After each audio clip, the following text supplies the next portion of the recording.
Date of return इसकी जुलाई है, जुलाई जिसकी सितंबर जो अक्टूबर तक अगर आपने एक्सपेंडिचर को पेमेंट कर दी कुछ ऐसा एक्सपेंडिचर नहीं तो उसको डिसअलाउ कर दीजिए। जैसे ESI PF बहुत हम लोगों का था लेकिन है उसमें, या किसी टैक्स की पेमेंट है अगर नहीं आपने कही तो हम उसको डिसअलाउ कर देंगे। काफ़ी ऐसी चीज़ें थी।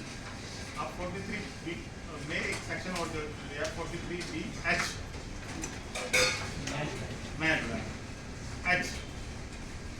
एच क्या कहता है, अब इसको पॉइंट बाई पॉइंट चलते हैं। नंबर 1 पेज पे चलो ना, सबसे पहले 43B बता दें आपको और में एंड में हमारे को रिजल्ट निकलता है कि हमें काम कैसे करना है। सेक्शन के साथ जोड़ दिया गया है कि माइक्रो और स्मॉल MSME 3 प्रकार के हैं, माइक्रो स्मॉल मीडियम। इसमें माइक्रो और स्मॉल को जोड़ा है, तो जो जोड़ा है उसमें के बारे में छोड़ कर देते हैं कि 10 करोड़ तक जो भी जिसकी प्लांट एंड मशीनरी में कैपिटल है या 50 करोड़ तक टर्नओवर है वो इसमें आ रहे हैं, मीडियम नहीं आ रहे, यानी सुपर वाले नहीं आ रहे तो हम उसको डिस्कस कर ही नहीं रहे। जो इसमें आ रहे हैं हम उसको डिस्कस कर रहे हैं। 10 करोड़ तक प्लांट एंड मशीनरी में इसकी इन्वेस्टमेंट है और 50 करोड़ तक टर्नओवर है। ये कब से एप्लीकेबल है? अभी कल से के ऊपर आ रहा है, डेट बढ़ गई, नेक्स्ट ईयर बढ़ गया। खासकर रामनगर ग्रुप में आ रहा है, जो रामनगर से आए हैं जो लोग, वो की डेट बढ़ गई है इसकी 2024 से एप्लीकेबल होगा। चलता है, कभी कुछ नहीं आता है, कुछ नहीं है। ये अप्रैल 23 से आपका लागू हो चुका, पहले ये था और आज भी है। कुछ चेंज होगा तो हम आपको बताएंगे, लेकिन आज भी इस समय है। तो मीडियम इंटरप्राइज में कौन से आते हैं? जो 250 करोड़ तक टर्नओवर है या जिनकी कैपिटल 50 करोड़ तक होती है, वो मीडियम में आते हैं। Payment of micro small enterprise में आपकी लैंग्वेज में स्टार्ट करता हूँ कि अगर हमने माइक्रो स्मॉल में पेमेंट नहीं दी तो क्या होगा?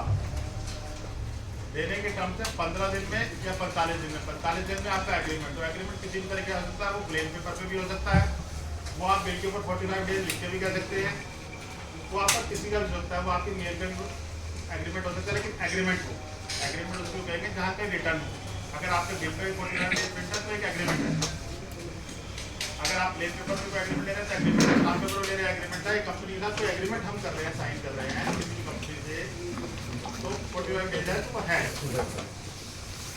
12% नहीं है, ये 24 दिन में पहुँच जाता है। 7.5 हाँ, मतलब लगभग अप्रोक्सीमेट आप ये मान लीजिए किसी 24 के पीछे बैठ जाता है। ये इंटरेस्ट रेट कितना होगा? ये इंटरेस्ट रेट होगा रेपो रेट का 3 टाइम, 3 गुना। मतलब इंटरेस्ट के बारे में लेकिन इंटरेस्ट तो आपने दे दिया, इंटरेस्ट देने के बाद भी वो एक्सपेंडिचर में अलाउड नहीं होगा। जैसे हमारे इनकम टैक्स एक्सपेंडिचर जो एक्सपेंडिचर अलाउड होते हैं सेक्शन 37 में, वो अलाउड नहीं होंगे। जैसे हमारा कोई एक्सपेंडिचर है, दोबारा रिपीट कर रहा हूँ और ध्यान में रखिए कि जैसे हमारे एक्सपेंडिचर हमने किसी को इंटरेस्ट दिया, भाई साहब ने इंटरेस्ट दिया कोई माल पे, हमारे टर्म था 15 डेज में 20 डेज में पेमेंट करी, 5 दिन का इंटरेस्ट दिया, वो अलाउड हो जाता था। ये इंटरेस्ट अलाउड नहीं होगा, पेनल इंटरेस्ट है। पीनल मतलब तो पीनल इंटरेस्ट कभी अलाउड नहीं होता, किसी भी तरह का पीनल अलाउड नहीं होता। यानी जिनका ऑडिट नहीं होता, ध्यान से सुने, जिनका ऑडिट नहीं होता वो इसमें नहीं आते। बहुत सारे कंफ्यूजन है, अभी तक बहुत सारा बाजार में हंगामा हो रहा था, तो मैं पहले एक बार हो जाए जब वो अलग अलग है कि हर क्राइटेरिया में किसी के लिए 1 करोड़ भी है, किसी के लिए 2 करोड़ भी है, वो 10 करोड़ भी है। लेकिन हम मोटा अभी इसको जो भी ऑडिट में नहीं आता उस पर ये सेक्शन एप्लीकेबल नहीं होता।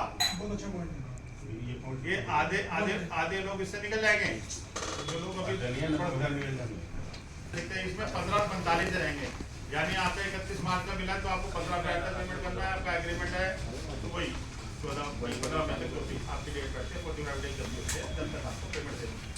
या आप ड्यू डेट का वेट नहीं करेंगे, 15 दिन 45 दिन है। कोई भी आप कैपिटल एक्सपेंडिचर के लिए ले रहे हैं, दोबारा सुनिएगा, कैपिटल एक्सपेंडिचर के लिए कोई चीज़ ले रहे हैं, जैसे मशीनरी ले रहे हैं या कोई कैपिटल एक्सपेंडिचर लेके ले रहे हैं, उसमें सेक्शन नहीं लगता। थोड़ा कोई चीज़ को राहत बार मिल रही है, मैं आपको राहत कर मैंने आपको गारंटी में दी।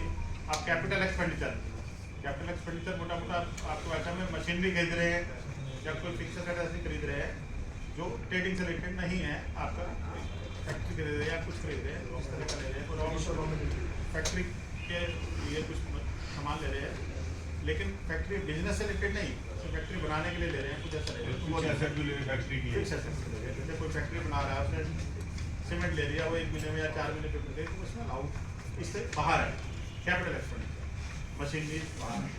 मतलब कोई अगर अपन फर्नीचर बना रहा है कंपनी फर्म में चलते बात समझ, एक फर्म 4 साल से चल रही है, लेकिन मैंने फर्नीचर चेंज कर दिया, वो कैपिटल एक्सपेंडिचर है, वो इससे बाहर है, वो इससे बाहर है, वो हमारे को लेस है। जैसे